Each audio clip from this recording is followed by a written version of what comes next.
Book 3. Paris, Menelaus, and Helen. Once troops had formed in ranks under their own leaders, Trojans marched out, clamoring like birds, like cranes screeching overhead, when winter's harsh storms drive them off, screaming as they move over the flowing ocean, bearing death and destruction to the pygmies, launching their savage attack on them at dawn. Achaeans came on in silence, breathing ferocity, determined to stand by each other in the fight. Just as south wind spreads mist around the mountain peak, something shepherds hate, but thieves prefer to night, for one can see only a stone's throw up ahead. So, as men marched, dense dust clouds rose from underfoot. They advanced at full speed out across the plain. The two armies moved in close towards each other. Then godlike Paris stepped out as Trojan champion, on his shoulders a leopard skin. He had bow and sword. Brandishing two bronze-tipped spears, he challenged the best men in the whole Achaean force to fight, a single combat to the death. War-loving Menelaus noticed Alexander striding there, his troops bunched up in ranks behind him, and he rejoiced, like a famished lion finding a large carcass, antlered stag or wild goat, and devouring it at once, though fierce young hunters and swift dogs attack. So Menelaus was pleased to see Paris there, right before his eyes. Menelaus had in mind taking revenge on the man who had dishonored him. At once, Menelaus jumped from his chariot, down to the ground, his weapons in his fists. When godlike Alexander saw Menelaus there among the fighters at the front, his heart sank. He moved back into the ranks among his comrades, avoiding death. Just as a man stumbles on a snake in some mountainous ravine and gives way, jumping back, his limbs trembling, his cheeks pale, so godlike Paris, afraid of Atreus' son, slid back into proud Trojan ranks. Seeing this, Hector went at Alexander, insulting him. "Despicable Paris, handsomest of men, but woman-mad seducer. How I wish you never had been born or died unmarried. That's what I'd prefer, so much better than to live in shame, hated by others. Now, long-haired Achaeans are mocking us, saying we've put forward as a champion one who looks good but lacks a strong, brave mind. Was this what you were like back on that day you gathered up your faithful comrades, sailed seaworthy ships across the ocean, went out among a foreign people, and carried back from that far-off land a lovely woman, linked by marriage to warrior spearmen, thus bringing on great suffering for your father and your city, all your people, joy to your enemies and to yourself disgrace? And can you now not face Menelaus? If so, you'd learn the kind of man he is whose wife you took. You'd get no help then from your lyre, long hair, good looks, Aphrodite's gifts, once face down, lying in the dirt. Trojans must be timid men. If not, for all the evil things you've done by now, you'd wear a garment made of stones." To Hector, godlike Alexander then replied, "Paris says, Hector, you're right in what you say against me. Those complaints of yours are not unjustified. Your heart is tireless, like a wood-chopping axe wielded by a craftsman cutting timber for a ship. The axe makes his force stronger. Your mind's like that. The spirit in your chest is fearless. But don't blame me for golden Aphrodite's lovely gifts. Men can't reject fine presents from the gods, those gifts they personally bestow on us, though no man would take them of his own free will. You want me now to go to battle, get others to sit down, Trojans and Achaeans. Put me and war-loving Menelaus in their midst to fight it out for Helen, all her property. The one who triumphs comes off victorious, the better man. Let him take all the goods and lead her home as his wife. Let others swear a solemn oath as friends, either to live on in fertile Troy or to return to horse-breeding Argos, land of the lovely women of Achaea." Paris spoke. Hearing those words, Hector felt great joy. He went to the middle ground between the armies, halted Trojan troops, grasping the center of his spear shaft. The men sat, but long-haired Achaeans kept on shooting, attempting to hit Hector with rocks and arrows. Then Agamemnon, king of men, roared out at them. Agamemnon says, "Argives, Achaean lads, stop hurling things. Hector of the flashing helmet wants to talk to us." Once Agamemnon spoke, the men stopped fighting, quickly falling silent. Hector then addressed both sides. Hector says, "You Trojans, you well-armed Achaeans, listen now to what Paris has to say, the man whose actions brought about our fight. He bids the other Trojans, all Achaeans, set their weapons on the fertile ground. He and war-loving Menelaus here will fight it out alone between the armies for Helen and for all her property. Whichever one comes out victorious, the stronger man, let him seize all the goods and take the woman as his wife back home. Let others swear a solemn oath as friends." So Hector spoke. The soldiers all grew silent. Then Menelaus, loud in war, answered Hector. Menelaus says, "Listen now to me. More than anyone, my heart has suffered pain. So now I think Argives and Trojans should part company, since you have suffered many hardships, thanks to the fight between myself and Paris, a fight that he began. Whichever one of us death takes, our fate, let that man perish. You others quickly go your separate ways. So bring 2 lambs here, white male, black female. For earth and sun, we'll bring 1 more for Zeus. Lead out great Priam to administer the oath in person, for his sons are overproud, untrustworthy. No man should transgress by violence oaths sworn in Zeus's name. Young men's minds are fickle. An older man who joins them thinks of past and future. So with both groups, things happen for the best." Achaeans and Trojans were elated, full of hope that wretched war would end. They pulled the chariots back into the ranks, climbed out, disarmed, and placed their weapons next to each other on the ground with little room between both groups. Hector sent 2 heralds to the city to fetch the lambs with speed and summon Priam. Agamemnon sent Talthybius to the hollow ships, instructing him to bring a sacrificial lamb. Talthybius obeyed godlike Agamemnon's orders. Then Iris came as messenger to white-armed Helen, taking on the image of her sister-in-law, wife of Antenor's son, fine Helicon. Her name was Laodice, of all Priam's daughters, the most beautiful. She found Helen in her room, weaving a large cloth, a double purple cloak, creating pictures of the many battle scenes between horse-taming Trojans and bronze-clad Achaeans, wars they suffered for her sake at the hands of Armies. Standing nearby, swift-footed, Iris says, "Come here, dear girl. Look at the amazing things going on. Horse-taming Trojans and bronze-clad Achaeans, men who earlier were fighting one another in wretched war out there on the plain, both keen for war's destruction, are sitting still. Alexander and war-loving Menelaus are going to fight for you with their long spears. The man who triumphs will call you his dear wife." With these words, the goddess set in Helen's heart sweet longing for her former husband, city parents. Covering herself with a white shawl, she left the house, shedding tears. She did not go alone, but took with her 2 attendants, Aethra, daughter of Pythias, and ox-eyed Clymene. They soon reached the Scaean gates. Ucalegon and Antenor, both prudent men, elder statesmen, sat at the Scaean gates with Priam and his entourage, Panthus, Thymoetes, Lampus, Clytius, and brave Hikataon. Old men now, their fighting days were finished, but they all spoke well. They sat there on the tower, these Trojan elders, like cicadas perched up on a forest branch, chirping soft, delicate sounds. Seeing Helen approach the tower, they commented softly to each other. Their words had wings.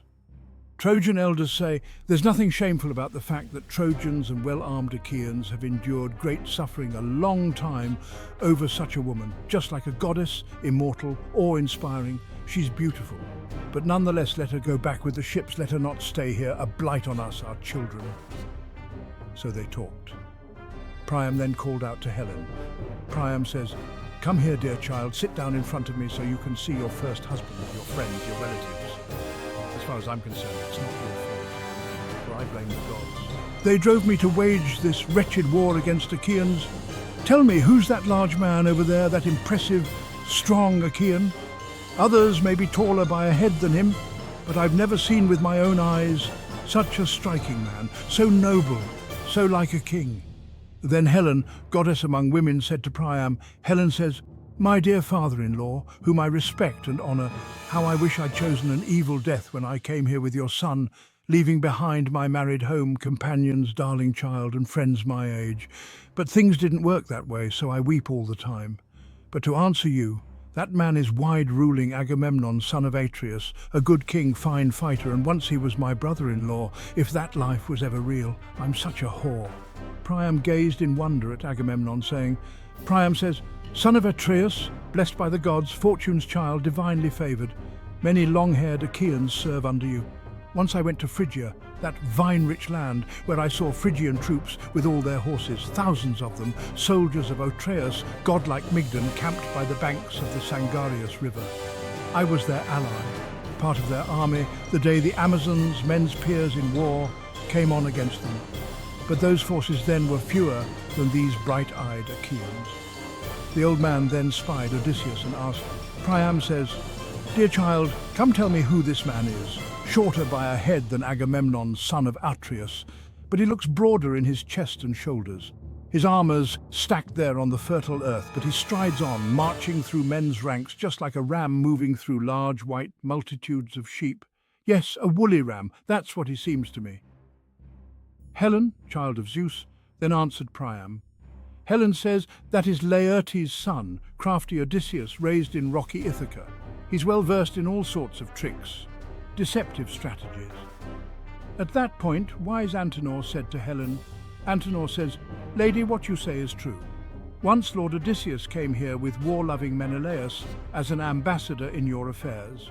I received them both in my residence and entertained them. I got to know them from their appearance and their wise advice. When those two men mingled with us Trojans in our meeting and Menelaus rose, his broad shoulders were higher than the others. But once they sat, Odysseus seemed more regal. And when the time came for them to speak to us, setting out their thoughts quite formally, Menelaus spoke with fluency. Few words but very clear.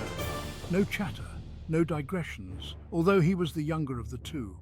But when wise Odysseus got up to speak, he just stood, eyes downcast, staring at the ground. He didn't move the scepter to and fro, but gripped it tightly, like some ignoramus, a bumpkin or someone idiotic.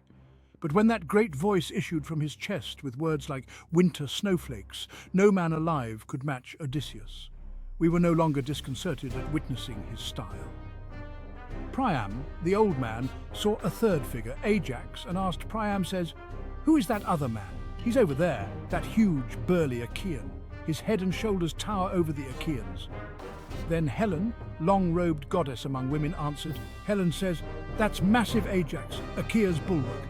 Across from him stands Idomeneus, surrounded by his Cretans like a god. Around him there stand the Cretan leaders.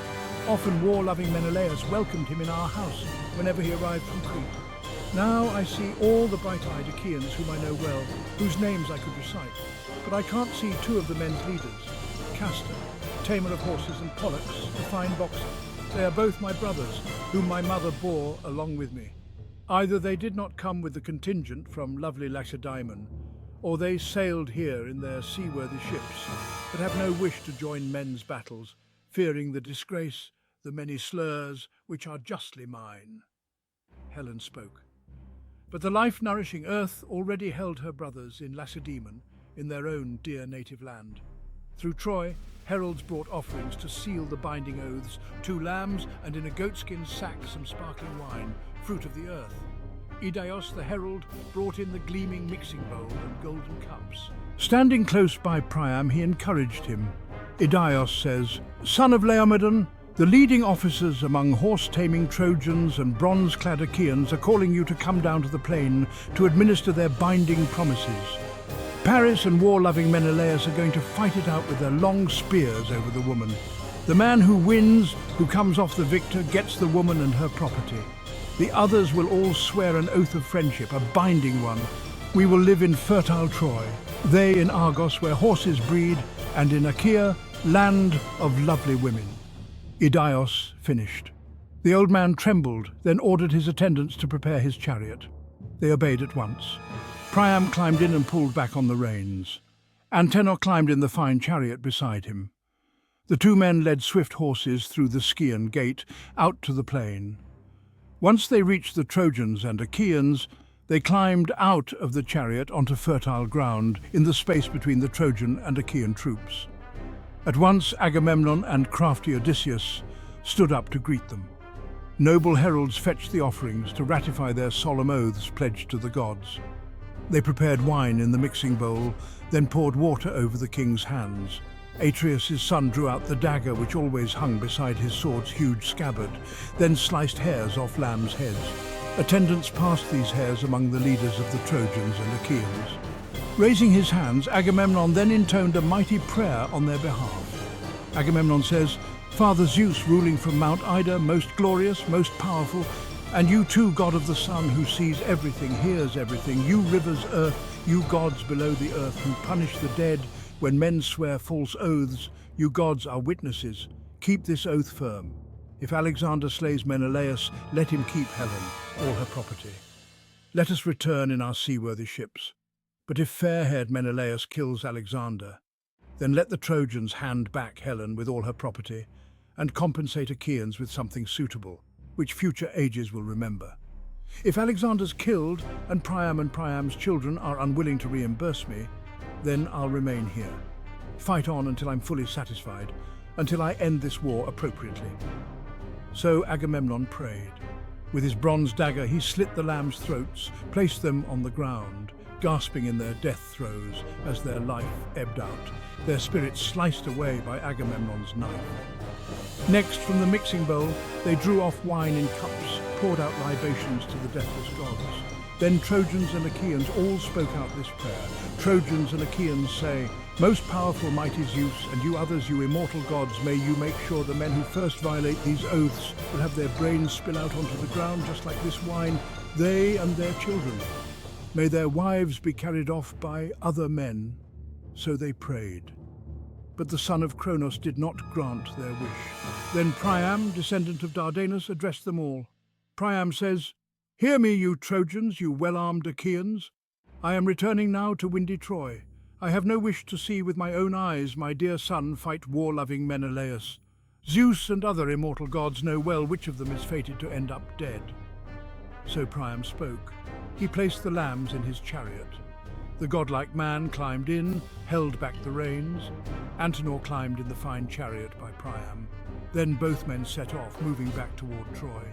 Then Hector, Priam's son, and Lord Odysseus first measured out the ground, took lots and shook them up in a bronze helmet to see who'd throw his bronze spear first. Then every Trojan and Achaean held up his hands and uttered a prayer to the immortal gods. Trojans and Achaeans say, "Father Zeus, ruling from Mount Ida, mighty, all-powerful of these two men, let the one who brought this war to both sides be killed, and then go down to Hades' house, and grant our oath of friendship will hold firm." So they prayed. Hector of the flashing helmet turned his eyes to one side and shook out the lots. Alexander's token fell out immediately. The troops sat down in their respective places, by their high-stepping horses and their inlaid armour. Paris, husband to Helen with the lovely hair, hoisted his fine armour on his shoulders. On his shins he clipped leg armour fitted with silver ankle clasps. Then he put around his chest the body armour belonging to his brother Lycaon. It fit him well. On his shoulder he looped his bronze silver-studded sword, his huge strong shield. On his handsome head he put a fine helmet with nodding horsehair plumes on top, full of menace. Then he picked out a brave spear which fit his grip. Menelaus prepared himself as well.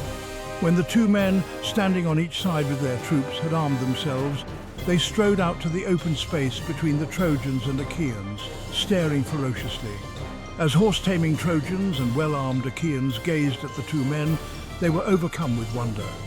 The two men approached each other over measured ground, brandishing their spears in mutual fury. Alexander was the first to hurl his spear. It struck Menelaus' shield, a perfect circle, but the bronze did not break through, the point deflected by the sturdy shield. Then Menelaus, Atreus' son, threw in his turn. First, he made this prayer to Zeus. Menelaus says, "Lord Zeus, grant I may be revenged on this man who first committed crimes against me, Lord Alexander. Let him die at my hands, so generations of men yet to come will dread doing wrong to anyone who welcomes them into his home as friends." Menelaus then drew back his long, shadowed spear and hurled it. It hit the son of Priam's shield, a perfect circle. The heavy spear pierced through it, went straight through the fine body armour, through the shirt which covered Alexander's naked flesh. But Paris twisted to the side, evading a black fate. Pulling out his silver-studded sword, the son of Atreus raised it and struck the crest of Paris' helmet. But the sword shattered into 3 or 4 pieces, falling from his hand. The son of Atreus, in vexation, looked up into wide heaven, crying out. Menelaus says, Father Zeus, what god brings us more trouble than you do? I thought I was paying Alexander for his wickedness, but now my sword has shattered in my fist, while from my hand my spear has flown in vain. I haven't hit him." As Menelaus said these words, he sprang forward, grabbing the horse hair crest on Paris's helmet, twisting him around. He began dragging Paris off, back in the direction of well-armed Achaeans. The fine leather strap stretched round Paris's soft neck right below his chin was strangling him to death. At that point, Menelaus would have hauled back Paris and won unending fame, if Aphrodite, Zeus's daughter, had not had sharp eyes. Her force broke the oxhide strap, leaving Menelaus clutching in his massive hands an empty helmet. Whipping it around, Menelaus hurled the helmet in among well-armed Achaeans. His loyal companions retrieved it. He charged back with his bronze spear, intent on killing Alexander. But Aphrodite had snatched Paris up, for a god an easy feat, concealed him in a heavy mist and placed him in his own sweetly scented bedroom. Then Aphrodite went to summon Helen. She found her on the high tower, in a crowd among the Trojan women. She clutched Helen by her perfumed dress, twitched it, then addressed her in the form of an old woman, a wool carder, someone who used to live in Lacedaemon, producing fine wool, a woman Helen really liked. In this shape, divine Aphrodite spoke to Helen. Aphrodite says, "Alexander is asking you to come back home. He's in the bedroom on the carved-out bed, his beauty and his garments glistening. You wouldn't think he's just come from some fight. He looks as if he's going to a dance, or if he's sitting down right after dancing." Narrator. Aphrodite spoke, stirring emotion in Helen's heart. Noticing the goddess's lovely neck, enticing breasts, her glittering eyes, Helen was astonished. Helen says, "Goddess, why do you wish to deceive me so? Are you going to take me still further off to some well-populated cities somewhere in Phrygia or beautiful Ionia, because you're in love with some mortal man, and Menelaus has just beaten Paris and wants to take me, a despised woman, back home to him? Is that why you're here, you and that devious trickery of yours? Why don't you go with Paris by yourself? Stop walking around here like a goddess. Stop guiding your feet toward Olympus and lead a miserable life with him, caring for him until he makes you his wife or slave." "I won't go to him in there. That would be shameful, serving him in bed. Every Trojan woman would revile me afterwards. Besides, my heart is hurt enough already." Divine Aphrodite, angry at Helen, answered her. Aphrodite says, "Don't provoke me, you obstinate girl. I might lose my temper, abandon you, and hate you just as much as I have loved you. I could make Trojans and Danaans hate you too. Then you'd suffer a miserable death." Aphrodite spoke. Helen, born from Zeus, was too afraid. She covered herself in her soft white linen shawl, went off in silence, unnoticed by all the Trojan women. With goddess Aphrodite in the lead, they came to Alexander's lovely house. There the attendants quickly set about their work. Helen, goddess among women, went to her room upstairs, where laughter-loving goddess Aphrodite picked up a chair and carried it for Helen. She placed it facing Paris. Helen, child of Zeus, who bears the aegis, sat down. With eyes averted, she began to criticize her husband. Helen says, "You've come back from the fight. How I wish you'd died there, killed by that strong warrior who was my husband once. You used to boast you were stronger than warlike Menelaus, more strength in your hands, more power in your spear. So go now. Challenge war-loving Menelaus to fight again in single combat. I'd suggest you stay away. Don't fight it out man to man with fair-haired Menelaus without further thought. You might well die, come to a quick end on his spear." Replying to Helen, Paris says, "Wife, don't mock my courage with your insults. Yes, Menelaus has just defeated me, but with Athena's help. Next time I'll beat him, for we have gods on our side too. But come, let's enjoy our love together on the bed. Never has desire so filled my mind as now, not even when I first took you away from lovely Lacedaemon, sailing off in our seaworthy ships, or when I lay with you in our lover's bed on the Isle of Cranae. That's how sweet passion has seized hold of me, how much I want you now." Paris finished speaking. He led the way to bed. His wife went too. The two lay down together on the bed. Atreus' son paced through the crowd like a wild beast, searching for some glimpse of godlike Alexander. But no Trojan, nor any of their famous allies, could reveal Alexander to warlike Menelaus. If they'd seen him, they had no desire to hide him. for they all hated Paris as they hated gloomy death.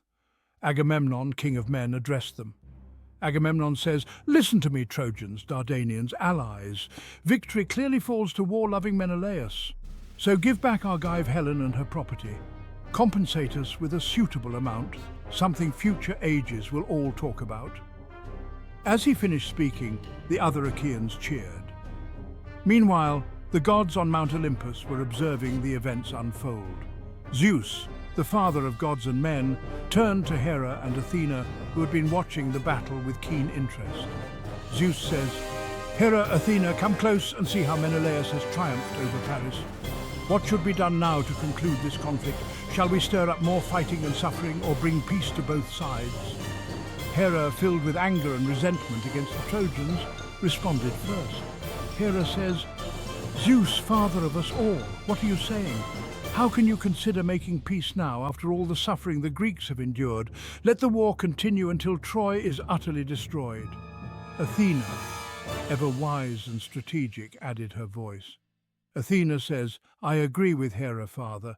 The Greeks have fought bravely and should not be denied their victory. Let us ensure that Paris faces the consequences of his actions and that the Greeks receive their due reward." Zeus, seeing the determination in their eyes, nodded in agreement. Zeus says, "Very well, Athena, go down to the battlefield and see to it that the fighting resumes. Ensure that the Trojans break the truce and rekindle the conflict." Athena swiftly descended from Olympus, taking the form of a mortal warrior to blend in among the ranks. She approached Pandarus, a skilled archer among the Trojans, and whispered in his ear. Athena, disguised, says, "Pandarus, take up your bow and shoot an arrow at Menelaus. This will break the truce and reignite the battle. The glory of the Trojans depends on your bravery." Pandarus, tempted by the promise of glory, drew his bow and took aim at Menelaus. The arrow flew through the air, striking Menelaus in the side. Though the wound was not fatal, it was enough to shatter the fragile piece. Menelaus cried out in pain, and the Greeks were incensed by the treachery. Agamemnon, seeing his brother wounded, rallied his men. Agamemnon says, "Achaeans, see how the Trojans have broken their oath. Rise up and fight with all your might. Let us avenge this treachery and bring ruin to Troy." The Greeks surged forward with renewed fury, and the battle resumed with greater ferocity than before. Spears clashed, arrows flew, and the cries of war echoed across the plain. Amid the chaos, the gods themselves took sides, some aiding the Greeks, others supporting the Trojans. Athena and Hera lent their strength to the Greeks, while Apollo and Aphrodite came to the aid of the Trojans. Narrator, the fighting was fierce and relentless. Hector, the Trojan prince, led his men with valor, while the Greek heroes Agamemnon, Odysseus, and Ajax fought with unmatched courage. As the day wore on, the battlefield became a scene of carnage, with countless warriors falling on both sides. The gods themselves intervened directly at times, turning the tide of battle with their divine powers. Amid the turmoil, Menelaus continued to seek out Paris, driven by a burning desire for revenge. Paris, however, was nowhere to be found, having been whisked away by Aphrodite to the safety of his chambers. Back in Troy, Helen watched the battle with a heavy heart, torn between her past and present, her love for Menelaus and her bond with Paris. As night fell, the fighting ceased and both sides withdrew to their camps, exhausted and blooded.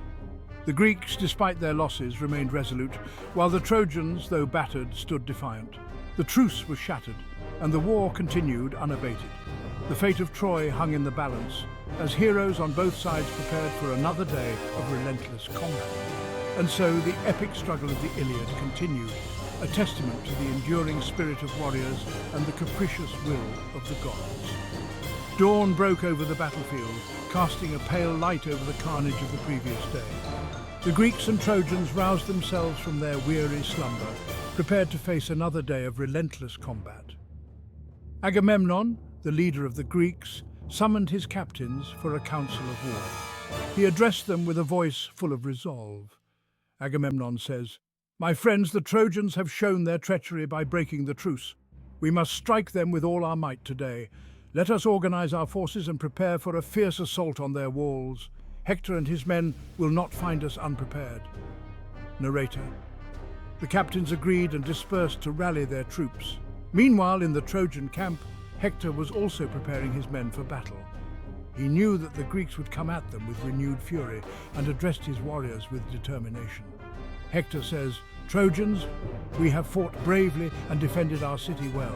Today we must stand firm and repel the Achaeans with all our strength. Let no man falter or show fear. Our families and our home depend on our courage." Both armies assembled, their bronze armor gleaming in the morning light. As they faced each other, the tension in the air was palpable. The clash of weapons and the roar of battle cries soon filled the air as the two forces collided once more. The fighting was fierce and chaotic. Menelaus, still seeking revenge, fought with a fury unmatched. He cut down Trojan warriors left and right, his eyes always searching for Paris. But Paris, safe within the city walls, watched the battle from a distance, his heart filled with a mixture of guilt and fear. Amid the chaos, the gods continued to play their roles. Athena, guiding the Greeks, inspired their warriors with courage and skill. She whispered words of encouragement to Diomedes, one of the Greek champions, who fought with the strength of 10 men. Athena says, "Diomedes, favored of the gods, fight with all your might. Today your name will be remembered among the greatest of heroes. Strike down your enemies and show no mercy." Diomedes, emboldened by Athena's words, charged into the fray, his spear flashing like lightning. He clashed with Aeneas, a Trojan prince, and the two fought with unparalleled ferocity. Their battle was a spectacle, drawing the eyes of both armies. Aeneas, son of Aphrodite, fought valiantly, but Diomedes, with the favour of Athena, struck a powerful blow that sent Aeneas reeling. As Aeneas fell, Aphrodite descended to protect her son, wrapping him in a veil of mist and carrying him away from the battlefield. Diomedes, seeing the goddess, did not hesitate. He threw his spear, grazing Aphrodite's hand and causing her to cry out in pain. She dropped Aeneas and fled back to Olympus, leaving her son to the care of Apollo. Apollo says, "Aeneas, fear not, I will heal your wounds and restore you to the fight." As Apollo tended to Aeneas, the battle raged on. Hector, seeing the fall of Aeneas, rallied his men and charged into the Greek ranks with renewed vigour. He clashed with Ajax, the towering Greek warrior, and their battle shook the ground beneath them. Hector's courage and skill were unmatched, and he drove the Greeks back, inch by inch. But the Greeks, inspired by the presence of their heroes, held their ground. The battle swayed back and forth, neither side gaining a decisive advantage. As the sun climbed higher in the sky, both armies began to tire. The ground was littered with the bodies of fallen warriors, and the air was thick with the dust of battle, but neither side was willing to yield. In the midst of the fighting, Paris finally gathered his courage and joined the battle. He fought alongside his brother Hector, his bow singing as he loosed arrows into the Greek ranks. Though he lacked the martial prowess of his brother, his skill with the bow was formidable. Menelaus, seeing Paris on the battlefield, roared with rage and charged at him. Paris, recognizing the danger, took aim and fired an arrow at Menelaus. The arrow struck Menelaus in the thigh, wounding him but not stopping his advance. Menelaus says, "Paris, coward and thief, face me now. Today I will have my revenge." Paris, seeing Menelaus approach, was filled with fear but stood his ground. He drew his sword and prepared to defend himself. The two men clashed, their swords ringing out as they struck at each other with fury and desperation. As they fought, the rest of the battlefield seemed to fade away. The warriors of both sides paused to watch the duel, the outcome of which could determine the fate of the war. The gods themselves looked on with keen interest, their own rivalries and alliances playing out in the mortal conflict. The duel was intense, with neither man gaining a clear advantage. Menelaus fought with the strength of his fury and desire for revenge, while Paris, driven by fear and desperation, matched him blow for blow. Finally, as the sun began to set, the two men broke apart, both exhausted and blooded. The battle around them resumed, but the duel had left its mark on both sides. The Greeks and Trojans fought on, their spirits unbroken, but the shadow of the duel hung over them. As night fell, both armies withdrew once more, tending to their wounded and mourning their dead. The war continued, its outcome uncertain, as heroes and warriors prepared themselves for another day of battle. And so, the epic saga of the Iliad continued, with the fates of men and gods intertwined in a story of honor, courage, and the relentless pursuit of glory. Just as south wind spreads mist around the mountain peak, something shepherds hate, but thieves prefer to night, for one can see only a stone's throw up ahead, so as men marched, dense dust clouds rose from underfoot. They advanced at full speed out across the plain. The two armies moved in close towards each other. Book 4 of the Iliad. The gods all sat assembled in the golden courtyard, with Zeus there too. Gracious Hebe went among them, pouring nectar. They toasted each other in golden cups as they looked out on Troy. Then Zeus, son of Cronos, wishing to irk Hera with a sarcastic speech, addressed them in deviously provoking words. Zeus says, Menelaus has two goddesses assisting him, Hera of Argos and Athena of Alalcomene, but they sit far away, looking on, enjoying themselves, while Aphrodite, who loves laughter, helps Paris all the time, protecting him from death. Now, for instance, she's just rescued him from certain death. For war-loving Menelaus was the victor, no doubt of that. But why don't we discuss how this warfare is going to finish up? Whether we should reignite harsh combat, this horrific strife, or make both sides friends. If this second option pleases all of us, if we find it sweet, then King Priam's city remains inhabited, and Menelaus takes Argive Helen home with him. Athena and Hera sat together muttering, plotting trouble for the Trojans. Angry at Zeus, her father, Athena sat there silently. So enraged she didn't say a word, but Hera, unable to contain her anger, burst out.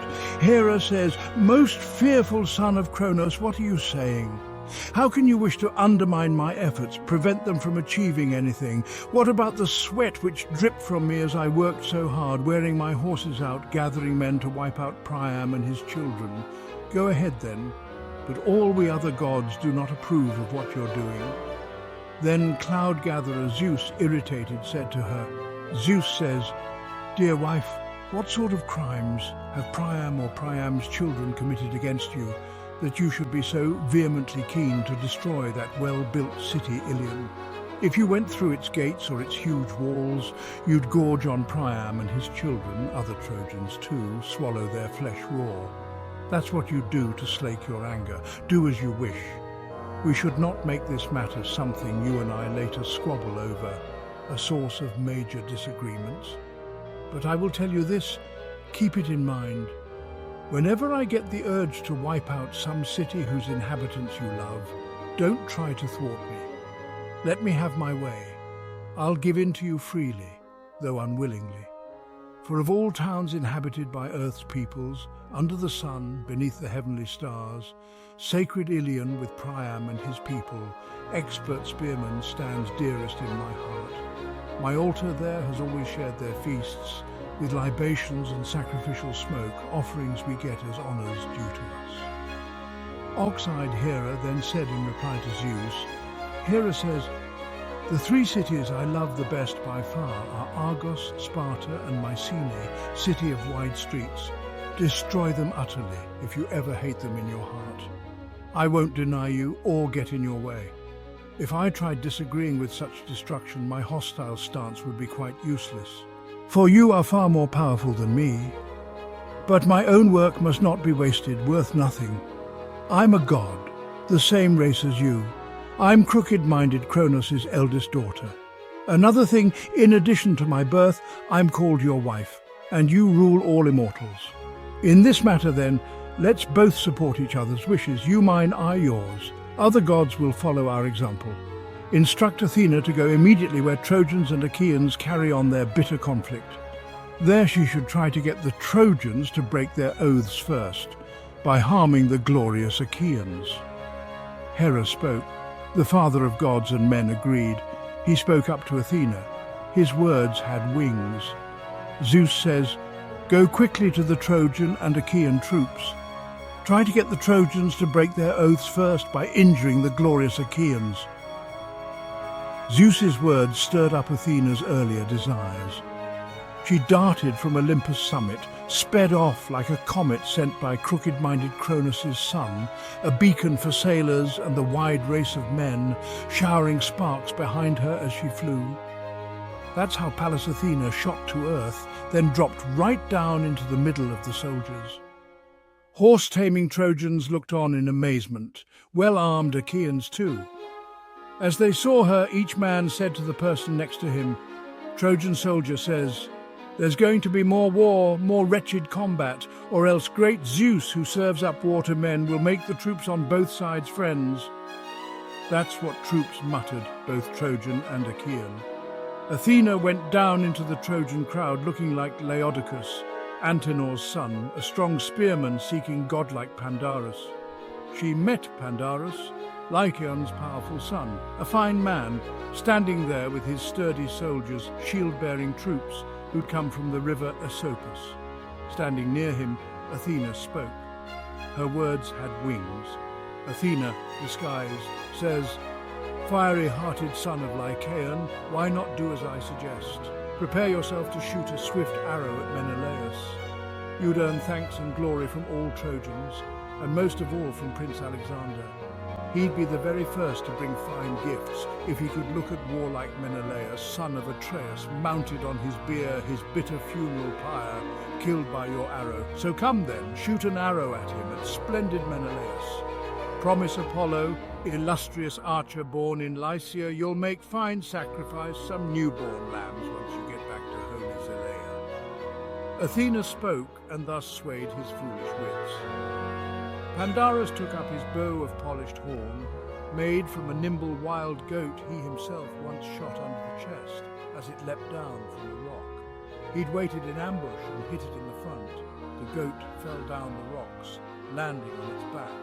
Horns on its head were 16 palm widths long. A man skilled in shaping horn had worked on them to fit the horns together to create a bow. He had polished it all over, adding gold caps snugly fitted on the tips. Pandarus stooped down, strung the bow, then set it on the ground.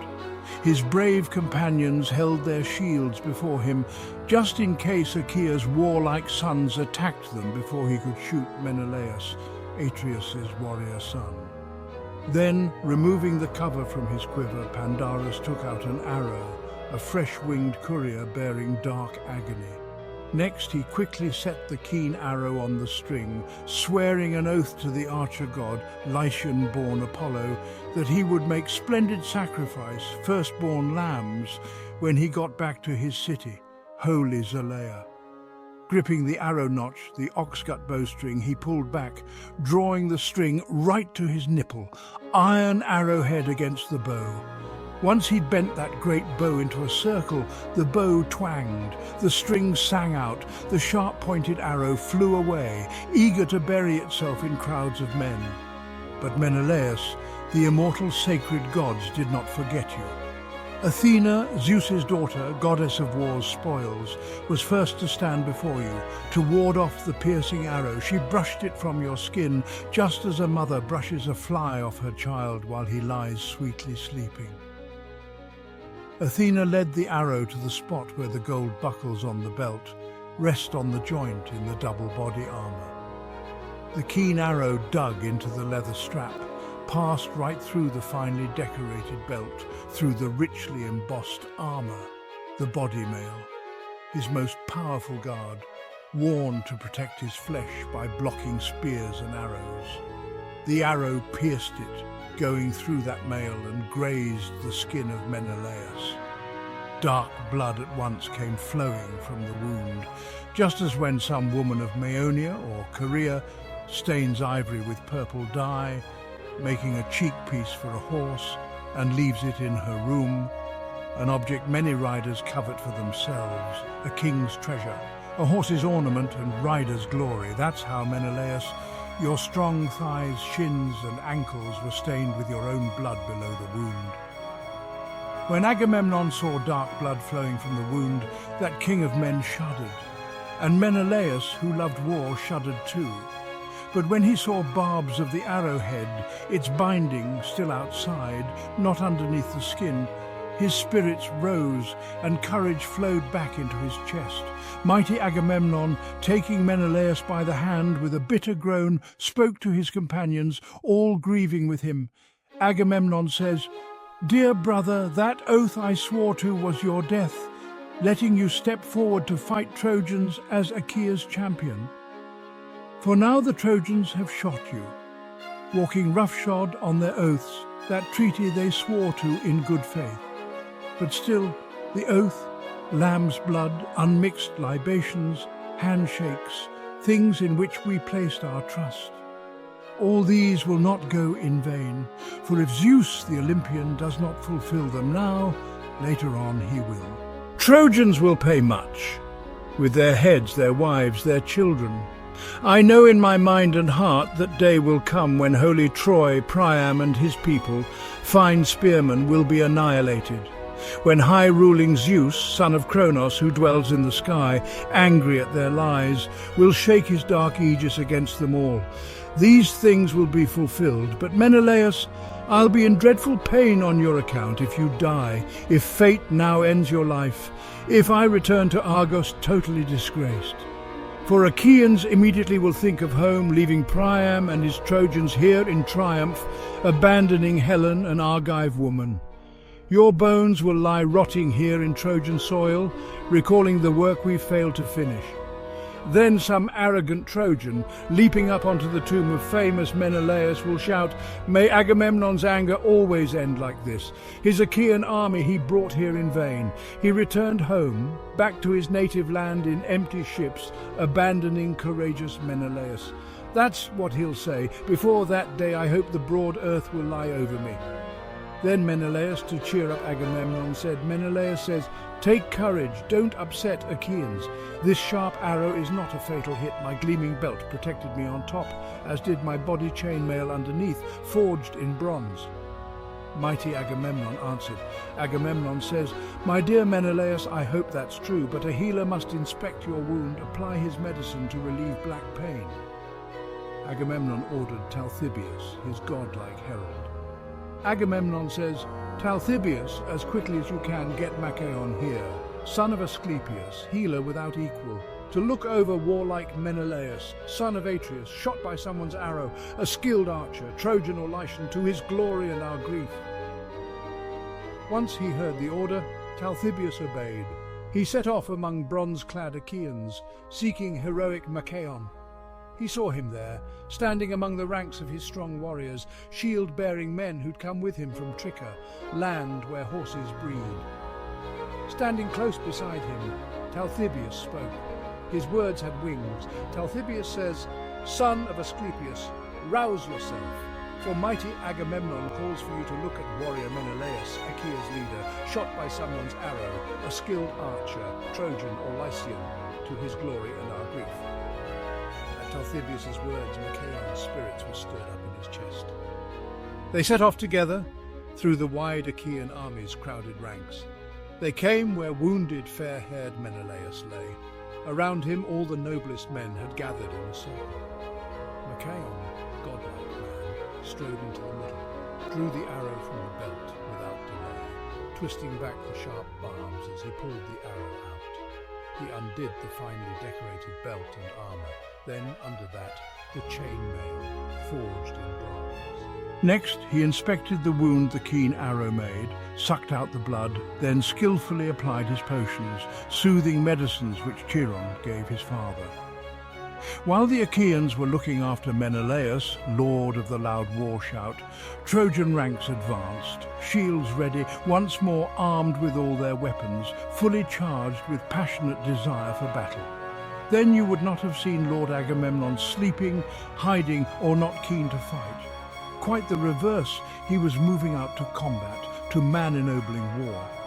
He left his horses and ornate bronze chariot with his aide, Eurymedon, son of Ptolemaeus, son of Piraeus, who held the panting horses at a distance. For Agamemnon had ordered him repeatedly to keep the horses ready for the time his limbs grew tired from moving through so many soldiers. He went around on foot, inspecting warrior ranks. When he saw Danaans coming up with horses, he approached them, shouting words of encouragement.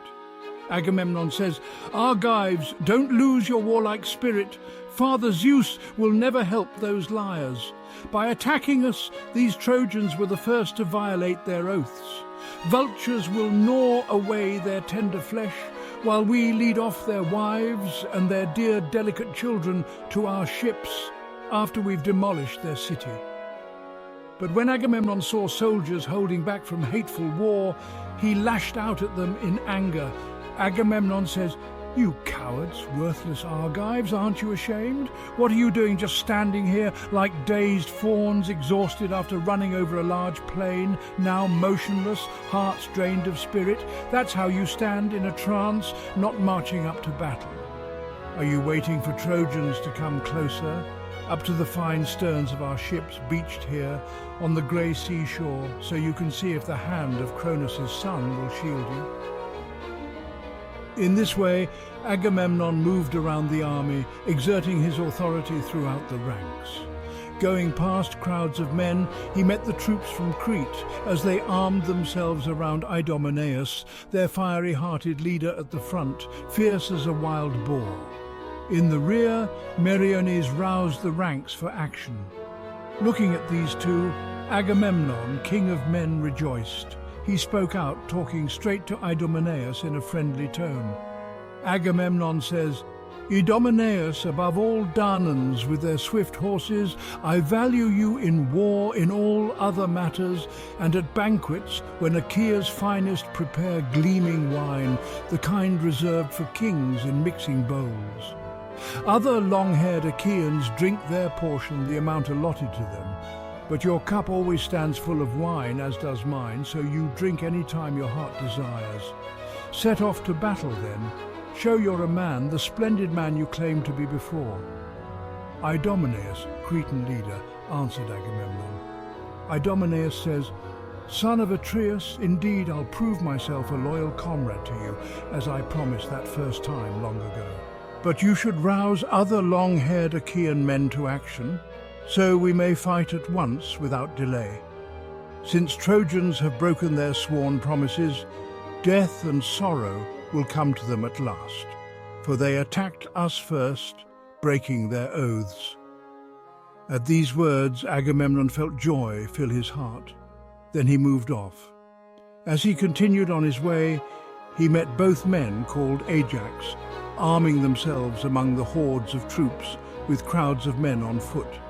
Just as a goat herd high on a lookout sees a cloud coming across the sea, driven by west wind's force, something that from a distance seems pitch black as it moves across the sea, driving a huge storm. And shuddering at the sight, he takes his flocks into a cave. That's how the dense ranks of young men, God's favourites, marched around both Ajaxes, ready for war, all dressed in black with shields and spears. Seeing them, powerful Agamemnon felt great joy. He shouted out to them in words with wings.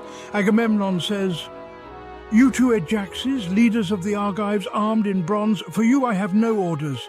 It's not right for me to urge you forward. Both of you are rousing men to fight with all their force. By Father Zeus, Athena and Apollo, I wish such spirit would fill each man's chest. Then King Priam's city would soon topple. We'd capture it, destroy it utterly." With these words he left them there, going on to others. He met Nestor, clear-voiced orator from Pylos, setting his troops in order, urging them to fight under huge Pelagon, Alastor, Chromius, Haemon and mighty Bias, his people's shepherd. Nestor set horses, chariots and charioteers in front. In the rear, he placed his many brave foot soldiers, a battle wall. In the middle, he placed his poorer troops to force them to keep fighting on against their will. First, he told the charioteers to control their horses so they did not confuse the battle line. Nestor says, "In your eagerness to engage the Trojans, don't any of you charge ahead of others, trusting your own power and horsemanship, and don't lag behind. That will hurt our charge. Any man whose chariot confronts an enemy's should thrust out with his spear at him from there. That's the most effective tactic. the way men wiped out city strongholds long ago, their chests full of that style and spirit. Thus that old man, skilled in war's traditions, roused his men. Seeing him, mighty Agamemnon was elated. He spoke to Nestor. His words had wings. Agamemnon says, "Old man, how I wish the power in those knees of yours could match the spirit in your chest. Your strength remain unbowed, but old age, our common enemy, has worn you down. If only that had happened to some other man and left you in place among the ranks of younger warriors."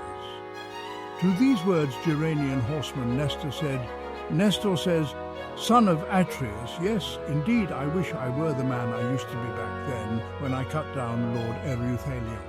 But gods don't give men everything at once. Then I was young.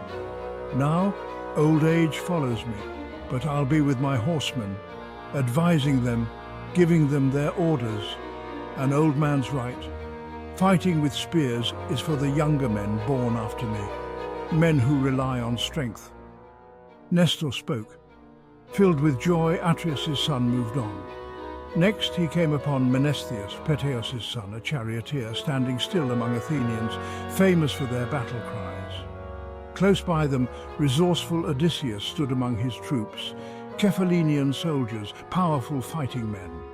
These warriors had not yet heard the call to battle, for the armies of horse-taming Trojans and Achaeans had only just begun to march against each other. So Odysseus' soldiers stood waiting for the rest of the Achaeans to charge against the Trojans and begin the fight. Seeing this, Agamemnon, king of men, spoke out, rebuking them. His words had wings. Agamemnon says, "Son of Peteos, god-given king, and you, Odysseus, skilled in sly deception, crafty-minded, why are you holding back, standing apart? Are you waiting for the rest? By rights you too should be with those in front, sharing the heat of battle. At banquets when we Achaeans feast our senior men, you hear me call your name out first. Then you like to have roast meat and cups of wine, honey sweet to your full heart's content. But now you'd be quite happy looking on if 10 Achaean groups were fighting here with ruthless bronze before your very eyes." Resourceful Odysseus, scowling grimly, then replied, Odysseus says, "Son of Atreus, how can you say such things? How can you claim I'm hanging back from battle each time we Achaeans rouse ourselves for war against horse-taming Trojans? If it's of interest to you, then you'll see Telemachus' dear father battling horse-taming Trojans at the very front. What you've been saying is clearly nonsense." Mighty Agamemnon saw the anger in Odysseus. He smiled at him and took back what he'd just said. Agamemnon says, "Odysseus, you resourceful man, divinely born son of Laertes, I'm not finding serious fault with you. I'm issuing no orders to you. I know that spirit in your loyal chest is well disposed. We both are of one mind. If I've said something bad, we'll make it good. May the gods bring all of this to nothing." With these words, Agamemnon left Odysseus there, moving on to other men. He met Diomedes, Tydeus' high-spirited son, standing by his horses and his well-made chariot. Beside him stood Sthenelus, son of Capaneus. Seeing them, Agamemnon spoke out in rebuke. His words had wings. Agamemnon says, "Alas, Diomedes, son of fiery-hearted, horse-taming Tydeus, why are you hiding, just watching battle lanes? Tydeus was not a man to shirk like this. He fought his enemies in front of his companions." That's what they say, those who saw him work. I never saw him for myself. People claim he ranked above the rest. Once he came to Mycenae as a peaceful guest with godlike Polynices, mustering men to assault the sacred walls of Thebes. They begged us to give them worthy comrades. Mycenaeans, willing to comply, agreed. But then Zeus later changed their minds, revealing an unlucky omen to them. So Tydeus and Polynices left. On their way they reached the river Asopus, its lush, grassy meadows full of reeds. Sent by Achaeans as envoy to Thebes, Tydeus went there. He found Cadmeans feasting in large numbers in the palace, home of great Eteocles. Though a stranger all by himself in that Cadmean crowd, chariot fighter Tydeus was not afraid. He challenged them in various contests. Athena helped, so he won them all with ease. Horse-breaking Cadmeans were upset with him. They organized a strong ambush against him as he returned, 50 young men with 2 leaders, that godlike hero Maon, Haemon's son, and warlike Polyphontes, son of Autophonus. But these men came to fatal, shameful ends, for Tydeus killed them all but one. He let Maon go home, sent him away in obedience to an omen from the gods. That's the man Aetolian Tydeus was. But his son is a lesser man than he, though better when it comes to talking. Mighty Diomedes did not reply to Agamemnon's words, shamed at the rebuke from a king whom he respected. But Sthenelus, son of famous Capaneus, answered.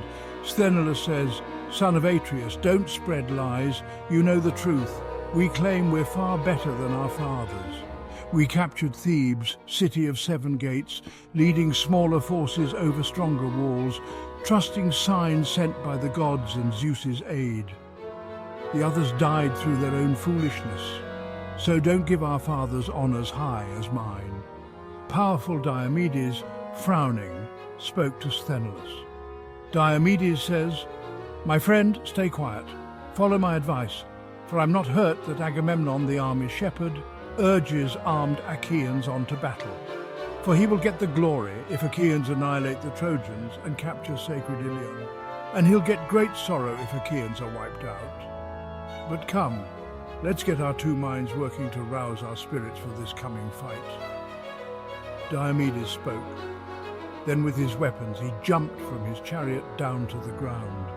Around his chest the bronze rang fearfully as he moved into action, a sound to make even brave warriors afraid.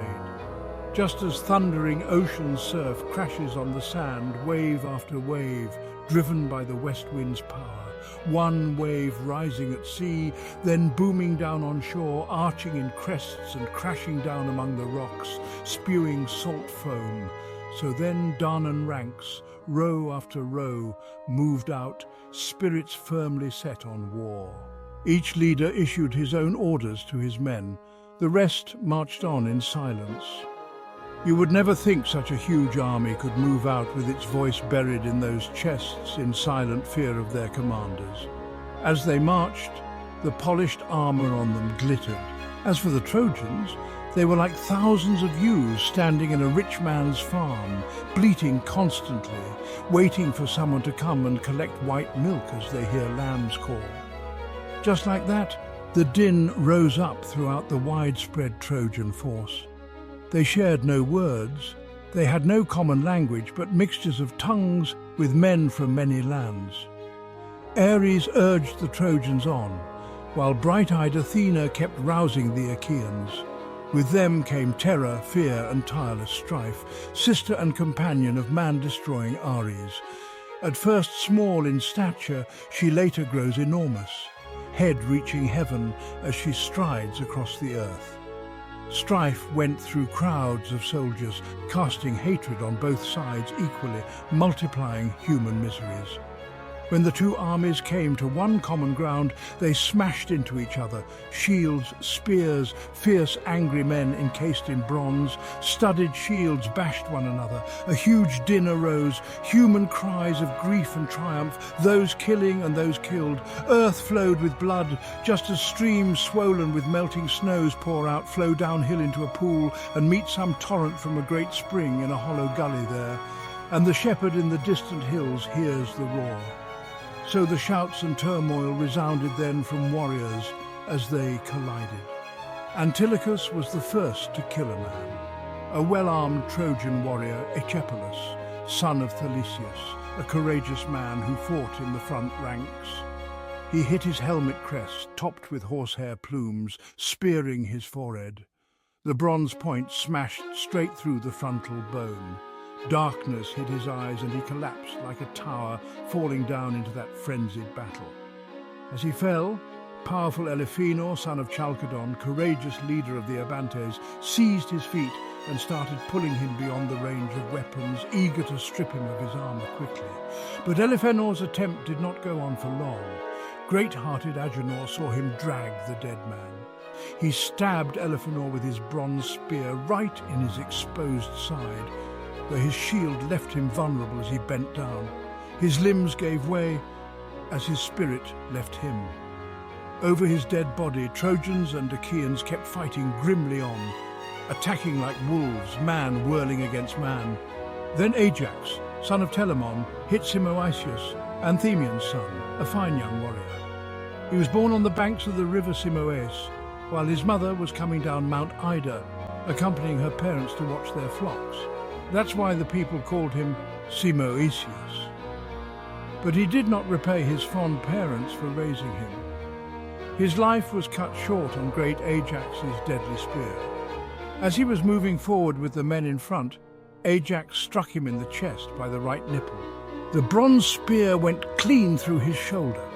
He collapsed in the dust like a poplar tree, one growing in a large, well-watered meadow, from whose smooth trunk the branches grow up to the top, until a chariot builder's bright axe topples it, bends the wood to make wheel rims for a splendid chariot, letting the wood season by the riverbank. That's how godlike Ajax chopped down Simoeisius, son of Anthemion. Then Antiphus, Priam's son, with his shining helmet, hurled his sharp spear at Ajax through a crowd of men. He missed Ajax, but hit Leucus, a brave companion of Odysseus, in the groin as he was dragging Simoeisius away. His hands let go. He fell down on the corpse. Enraged at Leucus's slaughter, Odysseus strode up through the front ranks, armed in gleaming bronze. Going in close, he took his stand. Looking round, he hurled his glittering spear. As he threw, Trojans moved back, but the spear found a mark. It hit Democune, Priam's bastard son, who had come from Abydos, where he bred horses for their speed. Angry for his friend, Odysseus speared him in the temple.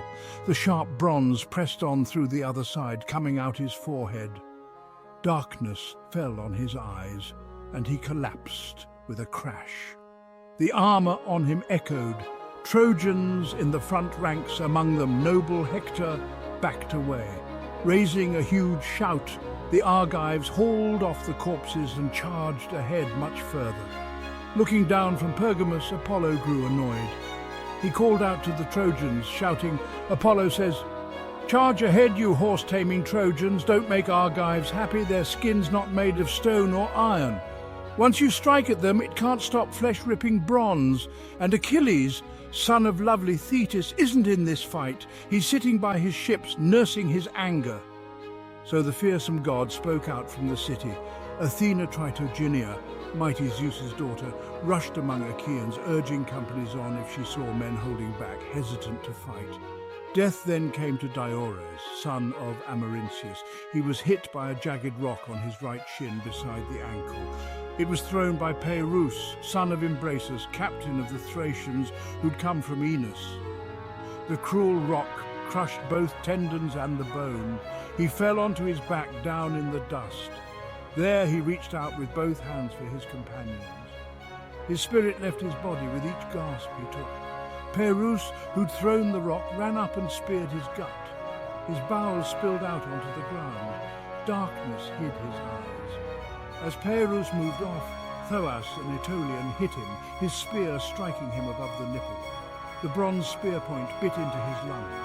Thoas moved into close quarters, pulled the heavy spear out from his chest, drew his sharp sword, then drove it straight into the middle of his belly, destroying Perseus's life. But Thoas could not strip the armor off. For Perseus's companions, Thracian men whose hair is piled atop their heads, rallied round, holding out long spears, forcing Thoas away from them. Thoas was big, strong and brave, but he fell back, shaken. And so those two warriors lay stretched out in the dirt beside each other, one Thracian chief, one captain of bronze-clad Epeans, and many other men lay dead around them. At that point, no man who joined in the battle there could take it lightly, not even one who strolled unhurt through the middle of the fight, untouched by that sharp bronze, with Pallas Athena escorting him by hand, shielding him from flying weapons. For on that day, many Trojans and Achaeans lay there side by side, stretched out together, face down in the dust. The battle continued with unrelenting fury, and the gods watched from above, each favoring their chosen side. Ares, the god of war, stood among the Trojans, inciting them to greater violence. Meanwhile, Athena and Hera inspired the Achaeans, urging them to press their advantage. The clashing armies surged against each other, the sound of bronze on bronze echoing across the plain. The air was thick with the cries of the wounded and the dying, and the ground was stained with blood. Amid the chaos, the heroes of both sides distinguished themselves. Hector, the Trojan prince, fought with unparalleled bravery, his spear striking down many Achaeans. His presence on the battlefield was like a storm, unstoppable and fierce. On the Achaean side, Diomedes, inspired by Athena, performed feats of extraordinary valor. With the goddess's aid, he moved through the Trojan ranks like a whirlwind, his spear and sword cutting down all who opposed him. Diomedes, seeing a group of Trojan leaders, charged at them with a fierce battle cry. He hurled his spear at Pandarus, the archer who had wounded Menelaus. The spear struck true, piercing Pandarus's face and killing him instantly. Aeneas, the noble Trojan warrior and son of Aphrodite, saw Pandarus fall and rushed to protect his body. He faced Diomedes in single combat, their clash echoing above the din of battle. The two warriors fought fiercely, their weapons striking against each other with incredible force. Diomedes, with Athena's guidance, gained the upper hand. He struck Aeneas with his spear, wounding him severely. Seeing her son in danger, Aphrodite descended to the battlefield. She shielded Aeneas with her veil and began to carry him away from the fight. But Diomedes, undaunted by the presence of a goddess, pursued them. Diomedes hurled his spear at Aphrodite, grazing her hand and causing her to drop Aeneas. She cried out in pain and fled back to Olympus, leaving her son behind. Apollo, witnessing the plight of Aeneas, intervened. He enveloped Aeneas in a protective cloud and carried him to safety away from the battlefield. He then turned his divine wrath on Diomedes, warning him to respect the gods. Apollo says, "Diomedes, beware. Do not challenge the immortals. The wrath of the gods is not something you can withstand." Heeding the warning, Diomedes withdrew, but his courage and prowess had already inspired his comrades. The Achaeans, emboldened by his deeds, pushed the Trojans back. The battle raged on with no end in sight. The warriors on both sides fought with everything they had, driven by the desire for glory and the will of the gods. The fields of Troy were drenched in blood, and the cries of the fallen echoed across the plain. The gods continued to intervene, each seeking to influence the outcome according to their own desires. Zeus watched from Olympus, considering the balance of the conflict and weighing the fates of men and cities. Zeus says, "The time will come when Troy must fall, but not today. Let the battle continue, and let the heroes prove their valor." As the day wore on, the fighting intensified. The Achaeans, led by their greatest warriors, began to gain the upper hand. The Trojans, though fierce and determined, struggled to hold their ground against the relentless assault. Hector, seeing his men falter, called out to them with a voice that carried across the battlefield. Hector says, "Trojans, do not give in to fear. Stand your ground and fight with all your might. Remember your homes, your families, and your honor. Let no man retreat. We fight for Troy and for our very lives." His words rallied the Trojans, and they renewed their efforts, pushing back against the Achaeans with renewed ferocity. The battle seesawed back and forth, with neither side able to secure a decisive victory. As the sun began to set, casting long shadows over the battlefield, both armies were exhausted. The cries of the wounded and the dying filled the air, and the ground was littered with the bodies of fallen heroes. With night approaching, the commanders of both sides called for a temporary ceasefire to tend to their wounded and recover their dead. The fighting ceased, and a tense silence fell over the plains of Troy. The Achaeans and Trojans retreated to their respective camps, weary from the day's combat but resolute in their determination to continue the fight. They knew that the struggle was far from over, and that the dawn would bring a new day of battle. As the fires burned in the camps and the warriors tended to their wounds, the gods looked on, knowing that the fate of Troy and the Achaeans hung in the balance. The war would continue and the heroes would rise again, driven by the unyielding desire for glory and the will of the gods. And so, as the fires burned in the camps and the warriors tended to their wounds, the gods looked on, knowing that the fate of Troy and the Achaeans hung in the balance. The war would continue and the heroes would rise again, driven by the unyielding desire for glory and the will of the gods. As night fell, the Achaean leaders gathered for a council of war. They knew that the next day would bring more fierce fighting and that they needed a strategy to turn the tide in their favor. Agamemnon says, "My friends, today's battle has shown the strength and determination of both sides. We have fought bravely, but the Trojans are formidable foes. We must be prepared for another day of fierce combat. Let us strengthen our defenses and make ready our plans for the morning." Nestor, the wise and experienced leader from Pylos, spoke up with his counsel. Nestor says, "Agamemnon, king of men, you speak wisely. We must also take this time to fortify our spirits and tend to our wounded. Let us send out spies to gather information about the Trojans' plans. Knowledge of their movements could give us a critical advantage."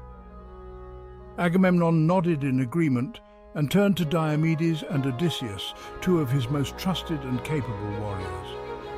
Agamemnon says, "Diomedes, Odysseus, I entrust this task to you. Under the cover of night, go to the Trojan camp and gather what information you can. Be swift and silent, and return safely with what you learn." Diomedes and Odysseus accepted the mission without hesitation, preparing themselves for the dangerous task ahead. They armed themselves lightly and set out into the night, moving stealthily toward the Trojan camp. Meanwhile, in the Trojan camp, Hector and the other leaders held their own council of war. They discussed their strategies and the day's events, knowing that the Achaeans would be relentless in their pursuit of victory. Hector says, "Trojans, we have fought valiantly today, but we cannot afford to become complacent. The Achaeans are strong and determined. We must remain vigilant and ready for anything.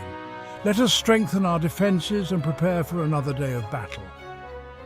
As the Trojans fortified their positions, Diomedes and Odysseus crept closer, listening carefully to the discussions and observing the movements within the camp. They gathered valuable information about the Trojans' plans and returned to the Achaean camp before dawn. Diomedes says, "Agamemnon, we have learned much. The Trojans plan to strengthen their defenses and launch a fierce assault in the morning. We must be prepared to meet their attack and counter with our own strategies." Agamemnon thanked them for their bravery and insight. With the new information, he and the other Achaean leaders devised a plan to confront the Trojans and seize the advantage. As the first light of dawn began to creep over the horizon, both armies prepared for the new day's combat. The warriors donned their armor, readied their weapons, and steeled themselves for the fierce fighting that awaited them. The gods watched from Olympus, their interests and allegiances influencing the events below. Zeus, in particular, weighed the fates of the heroes and the outcome of the war, his thoughts inscrutable and his decisions momentous. Zeus says, "Today will bring new challenges and new opportunities for both sides. Let us see how the mortals fare and which heroes will rise to the occasion." As the sun rose higher, casting its golden light over the battlefield, the Achaeans and Trojans faced each other once more, their spirits unbroken and their resolve unwavering. The clash of weapons and the cries of warriors filled the air as the two great armies met in battle.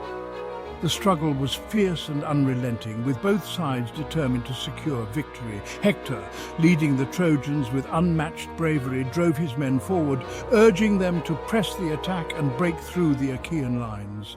His presence on the battlefield was like a beacon, inspiring his troops to greater feats of valor.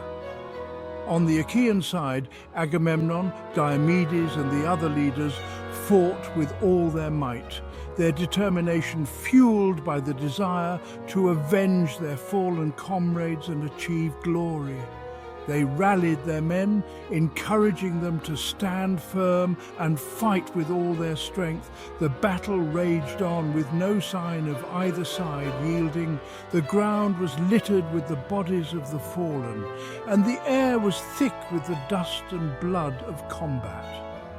Amid the chaos, the gods continued to influence the events, each seeking to sway the outcome in favor of their chosen side.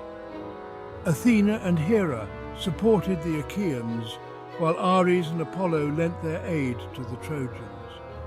As the day wore on, the fighting grew even more intense. Heroes on both sides distinguished themselves with acts of incredible bravery and skill, their names and deeds destined to be remembered for generations to come. The fate of Troy and the Achaeans hung in the balance, with the outcome of the war uncertain and the will of the gods ever present. The struggle for glory and honor continued, a testament to the enduring spirit of the heroes and the capricious nature of the divine. And so the epic saga of the Iliad continued, with each new day bringing new challenges, new battles, and new opportunities for heroism. The story of the Trojan War, with its blend of mortal courage and divine intervention, remained a timeless tale of honor, valor, and the relentless pursuit of destiny. Epic saga of the Iliad continued, a tale of honor, courage, and the relentless pursuit of destiny. As night fell, the Achaeans and Trojans withdrew to their camps, weary and bloodied, but filled with a renewed sense of determination. The day's fighting had been fierce, but the war was far from over. In the Achaean camp, the leaders gathered once more to discuss their strategy. The atmosphere was tense, but there was a palpable sense of resolve among the warriors. Agamemnon says, "We fought bravely today, but the Trojans are formidable foes. We must use every advantage we have to ensure victory. Let us not forget the valor of our warriors and the favor of the gods." Nestor, the wise elder, spoke up, his voice steady and full of experience. Nestor says, "Agamemnon, we must also be mindful of our wounded. Let us take this time to tend to them and prepare for the battles to come. We should also send emissaries to Achilles to see if we can persuade him to return to the fight. His strength and prowess are sorely needed." Agamemnon nodded, understanding the wisdom in Nestor's words. He turned to Odysseus and Ajax, two of his most trusted leaders. Agamemnon says, "Odysseus, Ajax, I entrust you with this mission. Go to Achilles and convey our earnest plea. Offer him gifts and honors, whatever it takes to bring him back to our side. We need his strength if we are to prevail." Odysseus and Ajax set out for Achilles' camp, their hearts heavy with the weight of their mission. They knew that convincing the proud and angry Achilles would not be easy. Meanwhile, in the Trojan camp, Hector and the other leaders were also deep in discussion. The day's battle had been grueling, and they knew the Achaeans would not rest until Troy was taken. Hector says, "We fought well today, but the Achaeans are relentless. We must fortify our defenses and be prepared for their next assault. Let us also send scouts to gather intelligence on their movements. Knowledge is our greatest weapon." Priam, the wise and aged king of Troy, added his voice to the council. Priam says, "Hector, my son, you have led our men with great courage, but we must also seek the favor of the gods.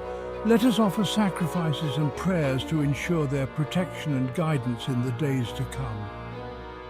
Hector agreed, knowing the importance of divine favor in their struggle. The Trojans prepared their sacrifices, seeking the blessings of the gods as they readied themselves for another day of battle.